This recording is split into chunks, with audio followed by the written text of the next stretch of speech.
Baik, kita mau belajar sekarang ini untuk mengerti isi hati Tuhan. Kita akan belajar, tema kita hari ini, belajar dari sebuah kata biasa. Ya. Kita tidak asing lagi mendengar kata biasa. Ya, kita nggak asing lagi. Sadar nggak saudara, di balik kata biasa ini, di dalamnya ada kekuatan yang tak ternilai. Ya, saya ulangi. Kita akan belajar merenungkan, menemukan fakta kekuatan yang sangat luar biasa di balik kata biasa. Ya, mendengar kata biasa, ya biasa, kan gitu bukan? Mau apa lagi? Biasa gitu. Tapi saudara, kalau kita mau teliti mendengar kata biasa, saya mau beritahu kepada saudara, kata biasa kalau dikerjakan dengan sebaik-baiknya dan semaksimal mungkin, kata biasa itu lebih daripada bom atom atau bom nuklir kekuatan sebesar apapun juga. Biasa. Saudara, jangan anggap remeh dengan kata biasa. Lalu ada kata kerjanya membiasakan. Ya, orang biasa, ada komen di Facebook, yang jadi luar biasa karena Tuhan. Betul. Saudara, ini hebat sekali, biasa. Nah, saudara perhatikan, dari kata biasa ini, kekuatan yang saya katakan tadi bisa lebih dahsyat, lebih hebat dari bom atom atau bom nuklir. Itu serius. Nah, kata biasa ini kalau dikerjakan dengan maksimal, dengan serius, maka yang negatif, ledakannya dahsyat juga. Yang positif juga dahsyat. Dari sebuah kata 5 huruf, B-I-A-S-A, biasa.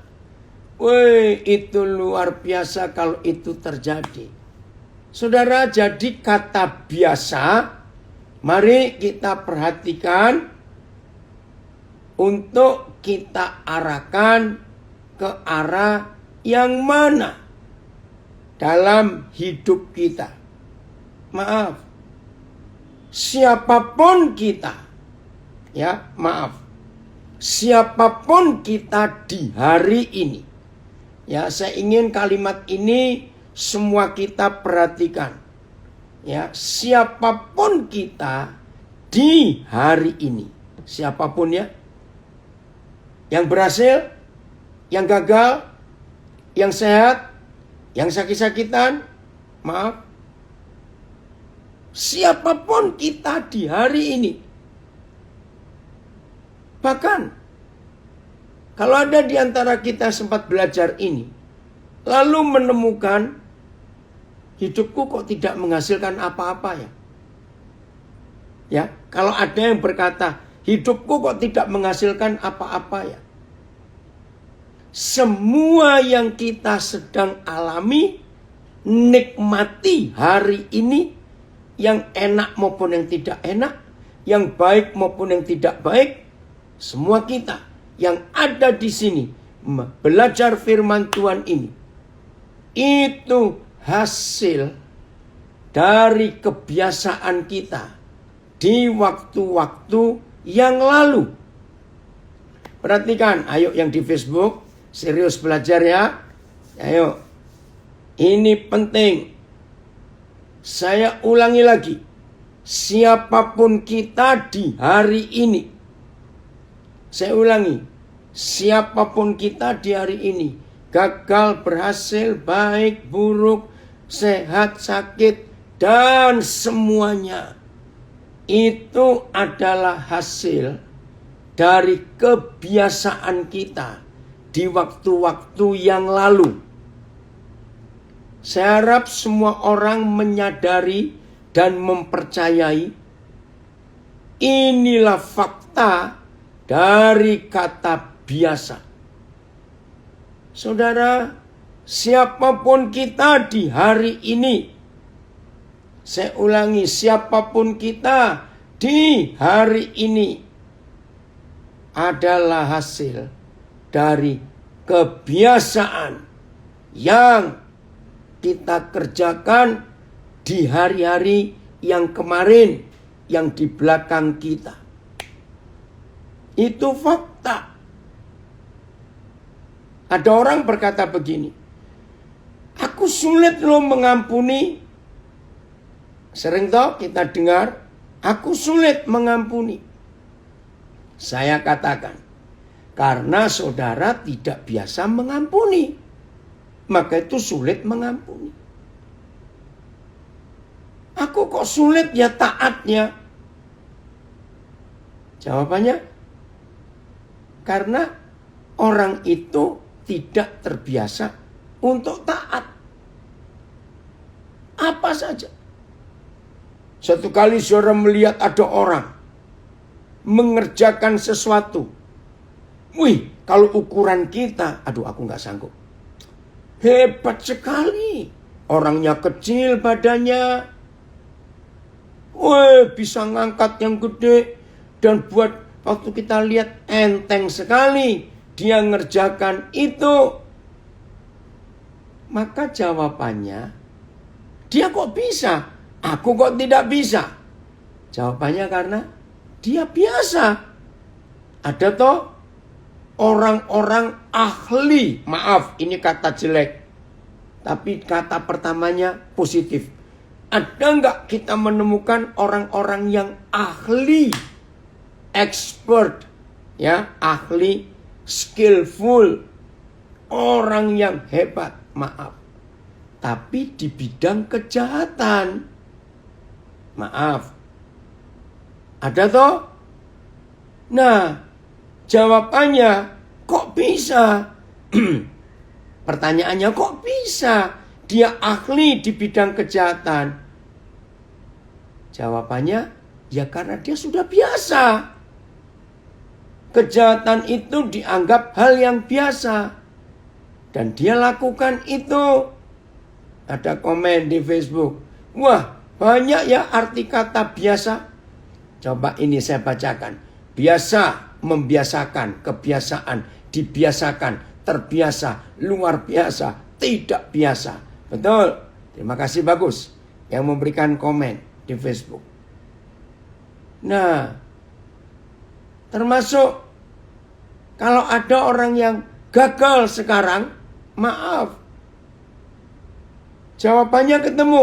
Loh kok bisa? Dia sering gagal. Ya jawabannya karena dia sudah biasa gagal. Maaf. Yang gak setuju, gak apa-apa. Kita gak usah debat masalah ini. Wih, hebat sekali. Ada komen lagi dari Parigi. Betul. Saya bisa melayani sampai hari ini dari kebiasaan ikut atau ngekor hamba Tuhan. Nah, itu namanya ikut mentor. Betul. Yosua jadi hebat karena dia biasa ikut Musa. Elisa jadi luar biasa karena dia biasa ikut Elia. Timotius jadi hebat. Tercatat dalam sejarah gereja perjanjian baru adalah hamba Tuhan yang termuda. Karena dia biasa mendengarkan Paulus mengajar, biasa. Nah saudara, sekarang mari kita menanyakan kebiasaan apa yang hari-hari ini kita sedang lakukan. Kita akan buka 3 ayat yang akan kita temukan kata biasa. Kejadian 37. Dari Surabaya ada komen. Dari kata biasa yang saya anggap sepele, tetapi mengungkap banyak hal. Ini belum baca firman loh. Nah, ayo biasakan. Ya. Ada lagi Kejadian 37 ayat 1 dan 2. Yang biasa dengar khotbah-khotbah Bapak ya lewat audio, akhirnya terbiasa juga untuk memaksa lakukan firman Tuhan. Amin. Kejadian 37 ayat 2. Inilah riwayat keturunan Yakub. Yusuf tatkala berumur 17 tahun. Jadi masih muda. Biasa. Ya, ada kata biasa. Menggembalakan kambing domba bersama dengan saudaranya. Nah, kita nggak baca kalimat yang berikut. Saudara, ini menarik. Nah, kalau saudara yang sedang dan suka mengagumi, mengidolakan Yusuf seperti saya, sangat mengidolakan dan mengagumi Yusuf. Dimulai dari Kejadian 37 ayat 1 dan 2 ini. Ada kata biasa. Ya. Jadi siapapun seseorang di hari ini, tolong sampaikan kepada anak-anak kita juga. Terima kasih Ko Yugo, diberi tanda panah. Pendek, cuma 5 huruf. Biasa. Nah, siapapun kita di hari ini, siapapun dan apapun kita, itu karena kebiasaan-kebiasaan yang kita lakukan di hari-hari kemarin. Nah, Yusuf ini jadi orang hebat, ternyata biasa. Nah, kata biasa itu ada arti terlatih. Trained well, ya, terlatih itu biasa. Nah, kalau seorang anak remaja seperti Yusuf yang umurnya belasan tahun ini biasa terlatih menggembalakan kambing domba, saudara perhatikan, ada 3 hasil yang sangat hebat. Ya, ada 3 hasil yang sangat hebat. 1, orang yang terbiasa sudah terlatih menggembalakan kambing domba, orang itu pasti sabar. Kalau istilah orang Surabaya, ususnya sampai ke dengkul, itu istilah orang Surabaya.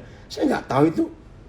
Orang Surabaya bisa bilang, kalau bicara orang itu sabar sekali. Oh, ususnya sampai dengkul katanya. Oh, luar biasa. Sabar. Kenapa? Kalau anak-anak dibiasakan terlatih menggembalakan kambing domba, itu bisa sabar. Ya, mau marah, semarah apapun kepada mbek-mbek itu, dibentak, dipukul, paling cuma mbek itu aja. Kan gak bisa ngelawan. Nah, kalau gembalanya capek sendiri, si mbek cuma mbek begitu saja, gak bereaksi apa-apa. Maka itu melatih anak-anak menjadi gembala atau diberi tanggung jawab. Sejak masih muda, anak-anak itu akan luar biasa. Hal kedua, apa yang dihasilkan kalau ada orang sudah terbiasa menggembalakan kambing domba? Hasil yang kedua, maka orang itu sudah ahli memimpin. Serius loh. Ahli memimpin, ahli manage, ngatur. Karena domba-domba diatur, dipimpin. Nah, hal ketiga, seorang yang terbiasa mengembalakan kambing domba bertanggung jawab, ya, mengasihi domba-domba itu. Maka itu Tuhan Yesus berkata, ada gembala upahan. Oh, gembala upahan itu sangat tidak baik. Hanya bekerja kalau diberi upah. Nah, ada yang komen ini pasti orang dari desa. Domba cuma ngembek kalau kambing nanduk atau nyeruduk. Ya, walaupun toh diseruduk, terus kita mau apa? Kita mau tempeleng dia, cuma embek gitu aja. Ya, jadi 3 ini hasil dari seorang yang sejak muda, remaja dilatih untuk menjadi gembala. Saya ulangi lagi, punya hati yang sabar, hati yang lembut. Nomor 2, terlatih jadi pemimpin. Yang ketiga, terlatih bertanggung jawab menyediakan makan. Wih, ini luar biasa. Oh, ini cucu saya, Yona. Karena tiap hari Yona dengar khotbah Opa dan tiap malam baca firman bersama orang tua, Yona jadi senang khotbah. Ya, oke, nanti Opa doakan kamu. Yona hebat sekali. Ya, jadi biasakan. Ini seorang ibu gembala yang baik membuat anak-anaknya dibiasakan untuk menjadi kebiasaannya mencintai firman. Cara membesarkan anak nakal dalam keluarga Anda. Nah, judulnya aja sudah nggak enak. Cara membesarkan anak nakal dalam keluarga Anda. Ya, ini disertasi calon doktor. Lagi kuliah di Bandung. Mulailah dari masa bayi untuk memberikan segala yang dia inginkan. Jadi kalau sejak bayi dia paling nangis dituruti, nangis dituruti. Nah, anak itu dibilang ini akan memastikan keyakinannya bahwa dunia berhutang padanya untuk hidup. Ini serius. Jadi anak kalau sejak bayi dibiasakan nangis dituruti, nangis dituruti. Maka bayi ini, nah anak ini kalau besar merasa ya kamu berhutang padaku. Jadi kamu harus bayar yang aku minta. Ambil semua yang dia tinggalkan tergeletak di sekitar dia. Ambil barang-barang berantakan yang dia main. Ini akan mengajarinya bahwa dia selalu bisa melepaskan tanggung jawab pada orang lain. Wih, ini luar biasa. Ya, terus berperan serta melawan tetangga, guru, dan polisi karena nggak merasa bertanggung jawab. Ajari dia bahwa mereka semua berprasangka buruk terhadap anak Anda dan bahwa dia memiliki roh yang bebas, roh yang nggak mau diatur, roh yang merdeka dan tidak pernah salah. Ini akan menanamkan dalam dirinya bahwa anak itu tidak menghargai siapapun yang pernah mencoba untuk mengoreksinya atau membatasi perilakunya. Akhirnya, persiapkan diri Anda untuk hidup yang penuh duka. Aduh, betul. Tidak sedikit papa mama menderita ketika anak-anak yang gak dibiasakan tertib, disiplin, taat sejak kecil, begitu anak-anak itu dewasa, ini tulisannya, akhirnya persiapkan diri Anda untuk hidup yang penuh duka, Anda akan mendapatkannya. Seorang anak yang tidak pernah mendengar kata tidak, memiliki pemahaman yang terbatas dengan kata ya. Cara yang sempurna untuk membuat anak Anda sengsara. Saya ulangi. Cara yang sempurna untuk membuat anak Anda sengsara adalah dengan memenuhi semua tuntutannya. Hancur. Dari leaders value. Ya, nilai-nilai seorang pemimpin. Nah, ini semua Karena kebiasaan. Oke, kata biasa yang kedua. Keluaran 3 ayat 1. Adapun Musa, nah mulai muncul. Adapun Musa, ia biasa menggembalakan kambing domba Yitro mertuanya, imam di Midian. Terima kasih Pak Yogo kasih tanda panah lagi. Biasa. Ternyata saudara, sebelum Musa hadir, sebelum menjadi orang hebat yang dipakai Tuhan 40 tahun memimpin bangsa besar, mengalami banyak mujizat selama perjalanan di padang gurun. Ternyata ada hal ini biasa. Ini luar biasa. Nah, saudara, jadi Musa itu menjadi orang yang hebat karena dia biasa. Nah, kalau saudara tahu ya, biasanya itu berapa tahun ini mengembalakan kambing domba? Jangan kaget ya, jangan kaget ya. 40 tahun. Berarti Musa itu kuliah 80 semester. Weh, luar biasa. Pantesan habis kuliahnya 80 semester. Maka itu jadi orang expert. Biasa mengembalakan kambing domba Yitro. Nah, kembali kenapa ya? 2 kata biasa yang pertama kita temukan sebagai gembala. Yusuf tadi gembala ya, lalu Musa juga gembala.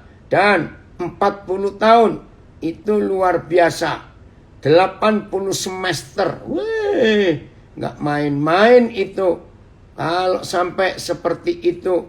Jelas ya saudara? Maka itu hari ini kita tanya apa kebiasaan kita ya hari-hari ini, apa yang kita jadikan biasa dalam hidup kita.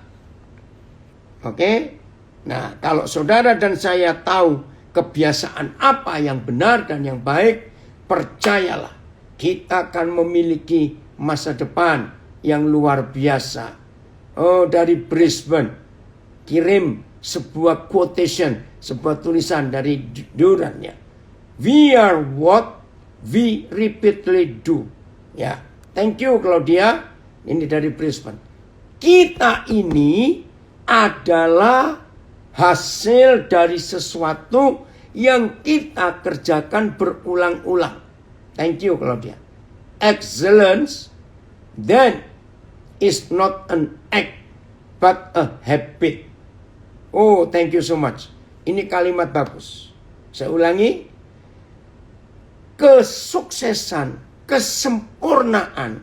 Excellent itu dalam bahasa Indonesia sebentar. Keanggunan. Ya, hal-hal yang hebat. Itu bukan sebuah tindakan. Hal-hal yang sempurna yang kita hasilkan dalam hidup itu bukan action kita. Bukan tindakan kita. Tapi itu kebiasaan kita. Saya ulang. We are what we repeatedly do. Excellence then is not an act but a habit. Betul. Jadi tolong perhatikan. Jadi kalau ada di antara kita yang hari-hari ini sedang menyesal, sedang marah dengan diri sendiri. Kenapa aku begini? Kenapa aku begitu? Jujur, ya itu karena kebiasaan kita di masa lalu. Maka itu jadi seperti itu. Seorang ayah yang masih muda komen di Facebook, ya, saya belajar untuk menjadi luar biasa karena punya papa di surga yang sangat luar biasa. Amin. Mensyukuri setiap hal yang terjadi dalam kehidupan kita dan lakukan dengan tidak bersungut-sungut. Pasti Tuhan punya rencana di kehidupan kita di masa depan yang Tuhan tentukan. Amin. Itulah karena semua kebiasaan yang kita lakukan. Oke, Ojun diulangi lagi itu. Tolong, maka itu saya katakan lagi ya. Kalau ada di antara kita sulit mengampuni karena saudara belum terbiasa mengampuni. Kalau kita sudah biasa mengampuni, kita akan punya kesukaan untuk mengampuni. Jadi ini yang harus kita kerjakan dalam kehidupan kita. Jadi Musa jadi seorang expert, jadi seorang ahli karena biasa mengembalakan kambing domba 40 tahun, 80 semester. Wih, puji Tuhan untuk hal itu. Maka itu saudara, pagi-pagi bangun, kita langsung harus tahu. Ya, mudah-mudahan anak saya yang sedang membuat disertasi doktor ikut. Saudara, kita lihat sebelum kata biasa yang ketiga, kita pelajari. Ratapan 3, oh Yugo. Ratapan 3, 27, 28. Ada komen di Facebook, bagus ya. Saat muda, biasa.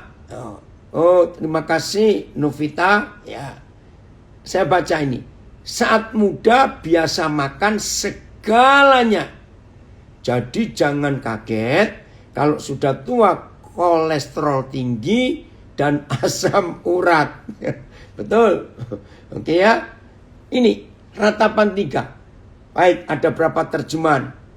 Adalah baik bagi seorang pria memikul kuk pada masa mudanya. Nah ini tadi supaya tidak mendidik anak yang jadi nakal. Bahasa AYT. Baik bagi seorang laki-laki jika dia memikul kuk atau tanggung jawab pada masa mudanya. Ya. BIS. Baiklah kita belajar menjadi tabah pada waktu masih muda. Adalah baik bagi seorang yang memikul kuk pada masa mudanya. Nah, semuanya sama. Ayat 28 kok Yugo. Apa yang Tuhan minta? Ya, apa yang Tuhan minta? Pada masa muda.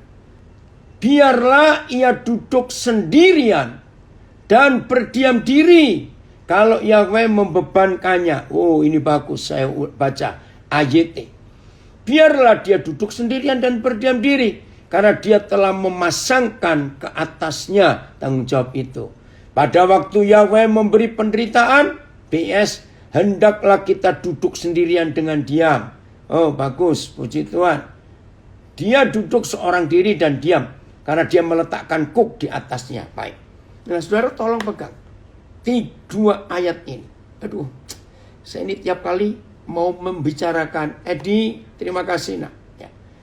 Saudara tolong dengar yang di Zoom, yang di IG, yang di FB, yang di audio rekaman. Saya ini kalau membaca, menyebut kisah ini, hati saya miris sekali.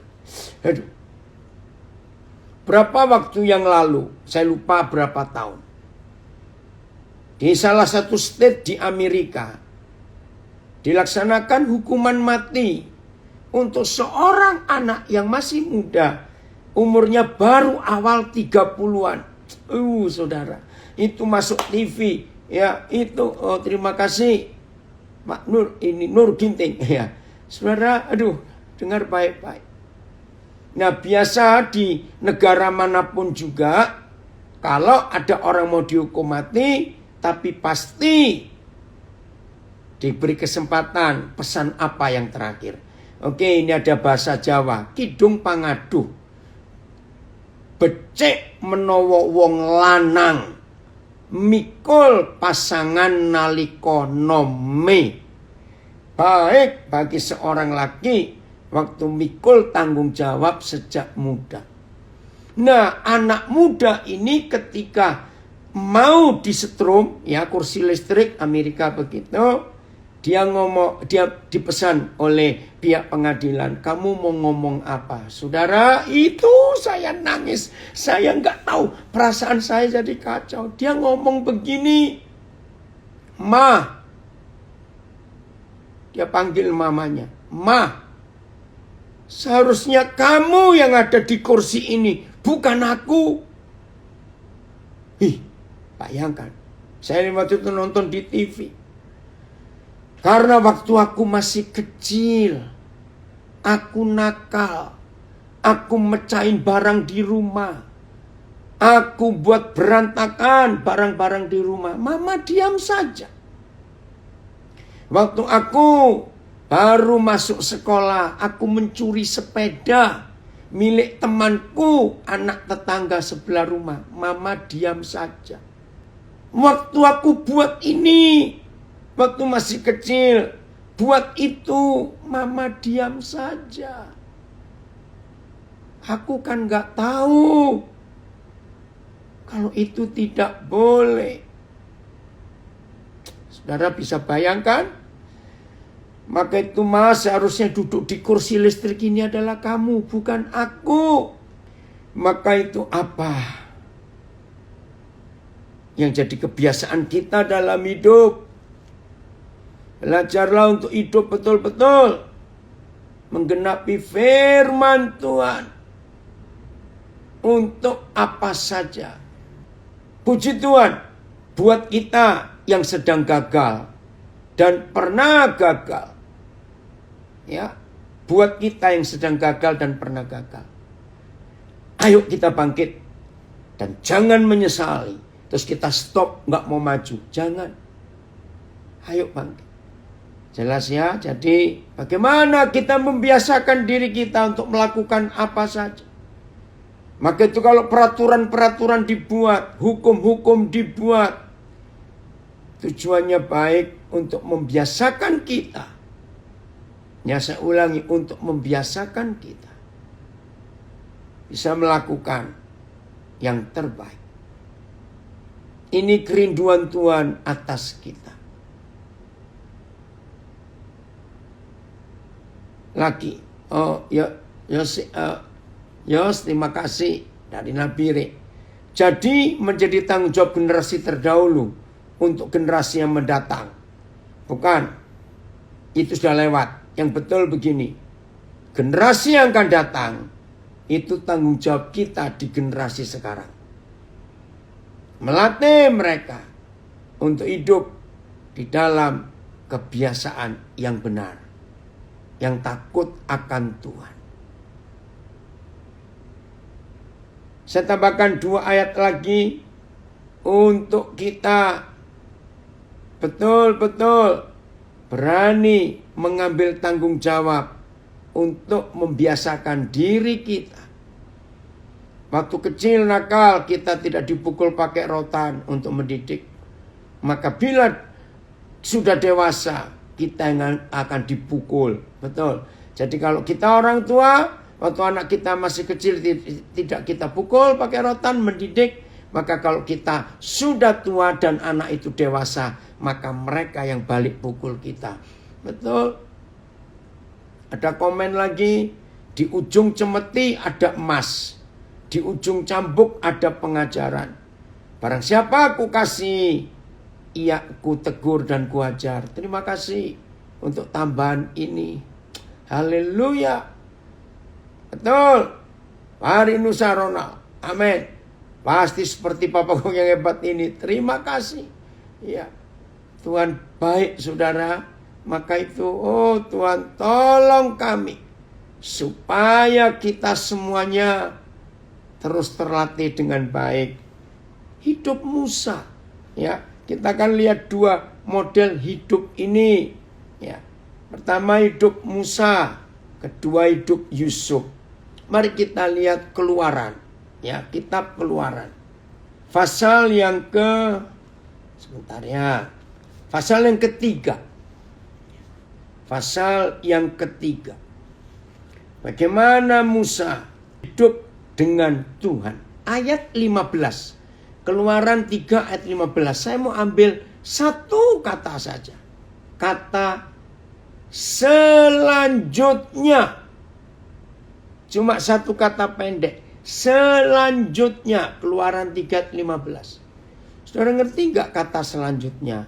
Ya terus. Kemudian ada lagi. Ada lagi. Maka itu penting sekali. Saudara dan saya menanyakan kepada diri sendiri. Selanjutnya apa? Setelah ini apa? Kemudian bagaimana? Nah, dalam bahasa manajemen ada kalimat what's next. Nah, di dalam kata manajemen harus ada what's next. Setelah ini apa? Berarti orang itu nggak mau diam. Ingin tahu terus. Ayo. Dan itu membiasakan. Maka di dalam hidup ini kalau saudara dan saya selalu ingin belajar, selalu ingin tahu selanjutnya apa? Selanjutnya apa? Saudara, maka hidup ini luar biasa. Selanjutnya apa? Ini penting sekali dalam hidup kita. Supaya Tuhan gampang berbicara kepada kita. Ya. Kalau saudara dan saya diketahui oleh Bapa di surga, selalu menantikan. Habis ini apa ya? Tuhan itu apa ya? Oh, hebat. Kalau sampai Tuhan tahu, menemukan di hati saudara dan hati saya. Ingin tahu selanjutnya apa? Setelah ini apa? Lalu bagaimana? Terus besok apa? Dan kalau Bapa di surga tahu di hidup kita, di hati kita ada kesukaan yang terus. Ini dia. Ya. Ini ada diskusi di Facebook, akhirnya disimpulkan oleh Claudia Ong dari Brisbane. Saya pikir kata pukul itu tidak selalu secara fisik. Betul. Jadi kata mukul jangan dikatakan fisik ya dari diskusi tadi. Tapi itu artinya memberi pengajaran, memberi pengertian untuk menyadarkan apa itu salah, apa itu benar, apa itu salah. Thank you Claudia. Jadi it means memberi pengajaran pengertian about right from wrong. Jadi memberitahukan, mengajarkan benar dari yang salah itu apa. Jadi nggak cuma bilang nggak boleh. Kalau cuma nggak boleh, tidak bisa menjelaskan. Itu dia. Ini ada kesaksian. Adik saya kebiasaan merokok. Saya membiasakan tidak merokok masa remaja saya. Setelah dewasa, bau asapnya rokok saja saya tidak bisa terima hidung ini. Betul, mantap sekali pengajaran firman pagi ini. Ya, puji Tuhan. Jadi ayo semua kita membiasakan apa-apa. Selanjutnya apa? Kemudian apa? Lalu Tuhan mau buat apa? Kalau Tuhan tahu bahwa saudara dan saya selalu berbuat itu, wah, hidup ini hebat. Ya. Tentang Yusuf, satu ayat ini ya, tentang Yusuf. Pasal 40, Kejadian pasal 40. Pasal 40 ayat 8. Kejadian 40 ayat 8. Yusuf ini punya kebiasaan yang baik. Dan kebiasaan itu yang diperhatikan oleh Tuhan. Kejadian 40 ayat 8. Oke, saya baca. Oke. Jawab mereka kepadanya. Jadi ini waktu Yusuf di penjara, masih ingat ada dua temannya, juru minuman dan juru roti Raja Firaun mimpi. Nah, jawab mereka kepadanya. Kami bermimpi. Oh, sebelum mengigo, ini ada hal yang bagus. Ayat 6. Ya, 40 ayat 6. Nah, ini kebiasaan yang baik dari hidup Yusuf.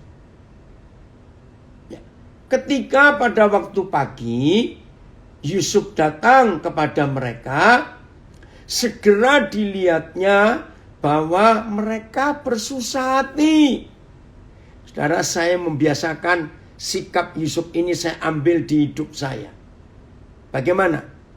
Saya ini kemana-mana kalau ketemu orang, ini istilah saya, anak-anak saya tahu, melihat orang wajahnya lecek, wajah lecek, mukanya murung, Itu buat Roh Kudus kesempatan saya memberitakan kabar baik. Karena orang itu sedang mukanya lecek, wajahnya murung, tertekan. Nah, saya membiasakan itu. Saya pasti dekatin, samperin, temuin. Ya, saya usahakan untuk saya punya waktu. Itu terus. Maka itu saya gampang ketemu orang dan menceritakan tentang kasih Tuhan. Bukan cerita soal agama, enggak. Saya enggak pusing. Kemarin contohnya, ya, saya tinggal di apartemen, bukan milik anak saya, tapi anak saya kerja di perusahaan dan dia dapat apartemen. Nah, kemarin waktunya untuk servis AC. Saya sampai kaget juga baru tahu. Ternyata di apartemen ini ada 6 AC-nya. Saya pikir banyak betul. Ya udah. Nah, ketika mereka sedang ngerjakan, yang satu itu wajahnya pakai masker loh, saudara, kan nggak kelihatan. Tapi saya merasa ini orang punya masalah. Nah, sambil dia ngerjain, saya tanya namanya. Ternyata dia orang Cianjur. Dia kaget waktu saya tanya, "Bapak kok tahu kalau saya sedang punya masalah?" Nah, ringkas cerita, saya selesai sambil mereka kerja, saya pesan kopi untuk kasih mereka supaya saya ada waktu untuk ngomong setelah kerja. Saudara, Tuhan jamah hidupnya. Nah, Yusuf pagi itu melihat wajah mereka bersusah. Ada apa? Ayat 7. Koyugo. Ayat 7. Kejadian ini sambil saya bacakan. Yang sangat disesatkan saat mendidik anak, tapi orang tua malah melakukan. Contoh sederhana. Kalau orang tua mengumpat anak, pasti nyontoh gimana orang tua berperilaku. Betul. Ayat 7. Lalu Yusuf bertanya kepada pegawai-pegawai istana Firaun yang ditahan bersama-sama dengan dia dan dengan dia di dalam rumah tuannya. Mengapakah hari ini mukamu semuram itu? Nah, ini kebiasaan Yusuf memperhatikan orang yang muram. Padahal kan sama-sama di penjara. Nah, rekan-rekan yang di LP belajar dari hidup Yusuf. Walaupun sama-sama susah, sama-sama menderita di dalam penjara. Tapi kalau saudara anak-anak Tuhan, murid-murid Tuhan Yesus, biasakan pelayanan seperti Yusuf. Perhatikan teman-teman kalian, baik yang Kristen, yang Muslim, yang gak ada agama, yang siapa saja. Biasakan melihat wajah mereka, ajak ngomong, sharing tentang kehidupan. Lalu Yusuf bertanya kepada pegawai-pegawainya, "Oh ya, mengapakah hari ini mukamu semuram itu?" Ayat 8. Ya, jadi di dalam penjara pun bisa jadi berkat loh. Ayat 8. Jawab mereka kepadanya, "Kami bermimpi, tetapi tidak ada orang yang dapat mengartikannya." Lalu kata Yusuf kepada mereka, "Bukankah Tuhan," ya, perhatikan kalimat ini, "bukankah Tuhan yang menerangkan arti mimpi?" Saudara, itu enggak main-main.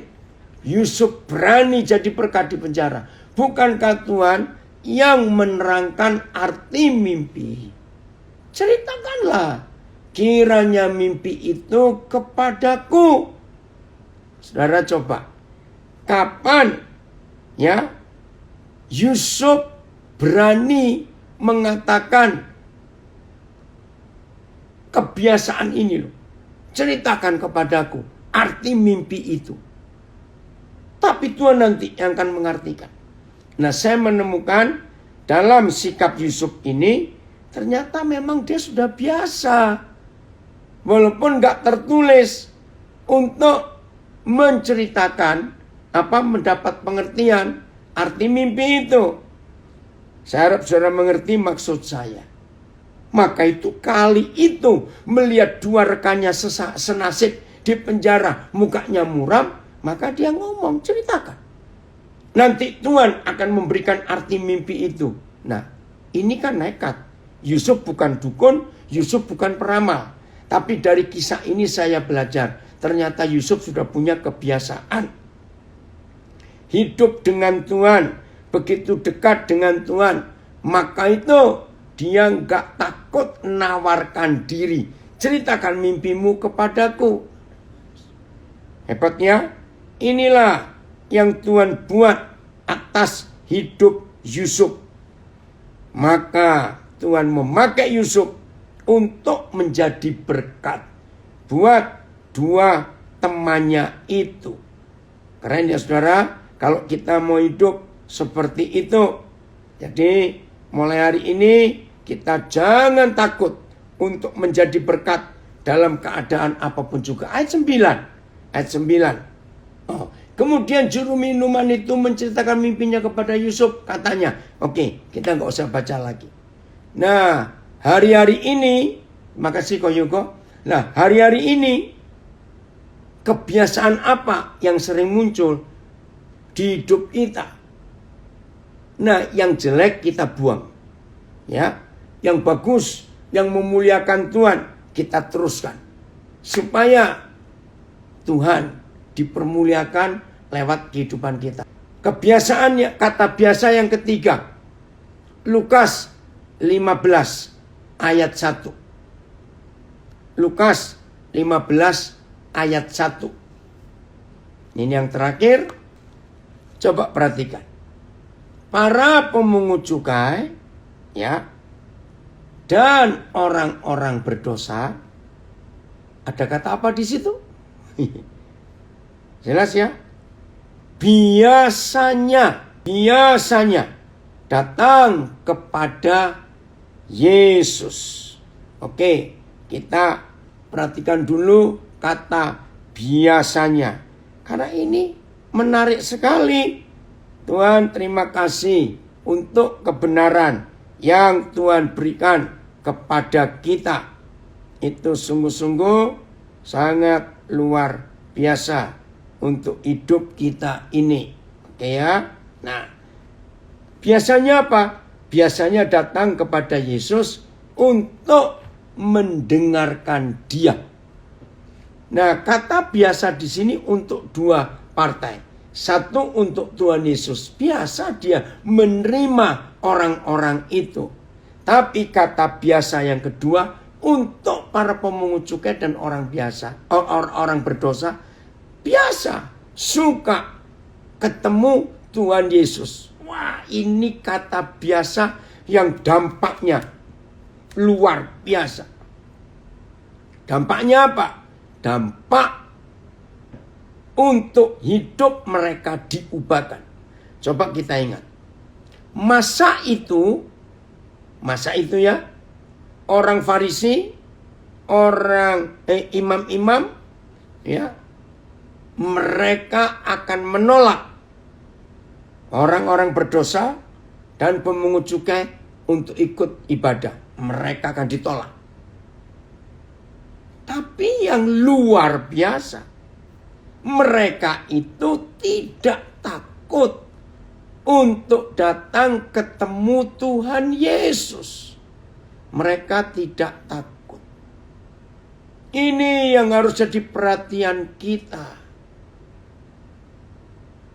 Aneh, takut beribadah karena banyak orang munafik yang akan menghakimi mereka kalau mereka masuk ke gereja. Tapi aneh, mereka tidak takut untuk berjumpa Tuhan Yesus. Jawabannya karena Tuhan Yesus tidak menakutkan. Orang Farisi, imam-imam, ahli Taurat itu menakutkan. Maka itu orang berdosa enggak pernah bisa datang. Nah, pertanyaan kita di biasa yang ketiga ini. Siapa dalam hari-hari hidup kita yang biasa datang kepada kita untuk mendengarkan tentang Tuhan Yesus? Ini pertanyaan penting. Saudara-saudara di LP dan semua kita. Karena kalau saudara di LP terbatas ketemu orang, ya orang-orang itu saja. Kalau kita yang bebas, ya kita bisa banyak ketemu. Pertanyaannya, siapa yang biasa ketemu kita? Hanya untuk ingin tahu siapa Yesus itu. Ingin dengar Tuhan Yesus bicara apa. Puji Tuhan. Kalau sampai yang biasa datang kepada saudara dan kepada saya adalah orang-orang berdosa yang dibuang oleh masyarakat itu. Jadi ayo hari ini kita betul-betul hidup menghidupi firman ini. Tuhan Yesus biasa terlatih menerima orang-orang berdosa, orang-orang yang terbuang, orang-orang dimarginalkan, istilah zaman sekarang, disingkirkan, dipisahkan, dibedakan dengan orang-orang yang lain. Nah, Tuhan mau saudara dan saya hidup di dalam kebiasaan yang benar dan yang baik ini. Maka kalau kita membiasakan diri saudara seperti yang dialami Tuhan Yesus, banyak orang yang akan berjumpa Tuhan lewat hidup kita masing-masing. Itu pasti. Maka itu kita selalu menanyakan, apa kebiasaan kita dalam hari-hari ini? Jangan terbiasa khawatir, aduh jelek sekali. Jangan aku biasa stres, bodoh itu, maaf. Aduh gak apa-apa, Vero dari Alabama terlambat. Masih bisa dilihat lagi di IG dan di Facebook, bisa didengar. Hari ini kita belajar soal kata biasa. Dari Belanda sudah bangun jam sekian. Ini dari mana lupa kau dan Linda, kamu Sutven ya. Maaf ya, dari Belanda sudah hadir juga. Jadi ayo kita membiasakan hal-hal yang baik dan kita lakukan tiap hari supaya berdampak buat banyak orang di sekitar kita. Kalau kita membiasakan hal yang benar, yang berkenan kepada Tuhan, haleluya, maka hal-hal yang indah akan terjadi di hidup kita. Kalau tahu yang jelek kita buang. Maka kalau setiap hari kita membiasakan diri, mengajak orang-orang lain untuk kita membiasakan yang benar, hidup ini hebat.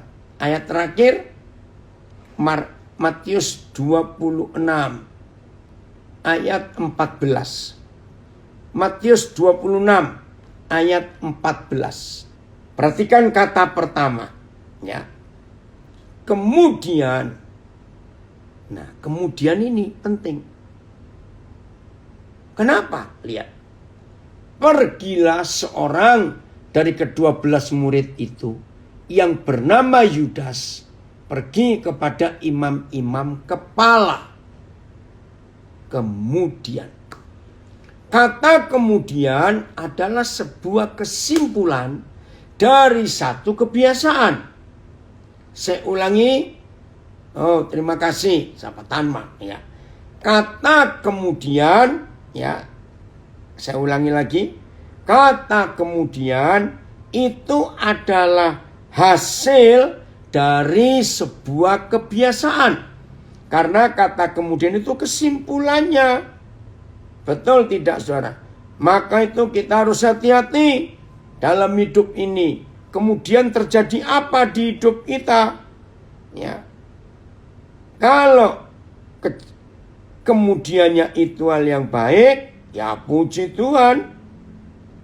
Tapi kalau kemudiannya itu hal yang jelek, aduh. Nah, kemudian di ayat 14 Matius 26 ini adalah kebiasaan yang baik. Kemudian pergilah Yudas. Berarti Yudas sudah membiasakan diri untuk berkhianat dan menjual Yesus. Saya ulangi. Jadi sebelum sampai di ayat 14 Matius 26, itu kan kesimpulan dari sebuah kebiasaan yang sudah sekian lama dia pupuk di benaknya, dia simpan di hatinya. Untuk menjual Yesus, untuk mengkhianati Yesus. Sudah biasa dia. Ngeri sekali. Ada tulisan bagus di Facebook saya baca. Sejatinya kehidupan kita sebagai orang percaya adalah cerminan dari kehidupan Kristus. Apa yang menjadi kebiasaan Kristus seharusnya menjadi kebiasaan kita. bahkan harus menjadi gaya hidup kita juga. Setuju? Betul, Linda? Kata kemudian adalah hasil dari sebuah kebiasaan. Kiranya tidak ada seorang pun di antara kita yang seperti Yudas, karena terbiasa menyimpan pikiran jelek, menyimpan kepahitan, dan semuanya itu. Roh Kudus menolong kita untuk menemukan apa kebiasaan kita dalam hidup ini. Dan dunia pasti akan berubah kalau saudara dan saya membiasakan diri dengan yang benar. Firman Tuhan, seperti Pak Pendeta Wow tadi, ikuti, biasakan hidup dengan teladan Kristus, maka kita akan mengalami hal-hal yang luar biasa. Baik, Tuhan Yesus memberkati kita semua. Selamat menjadi pelaku firman.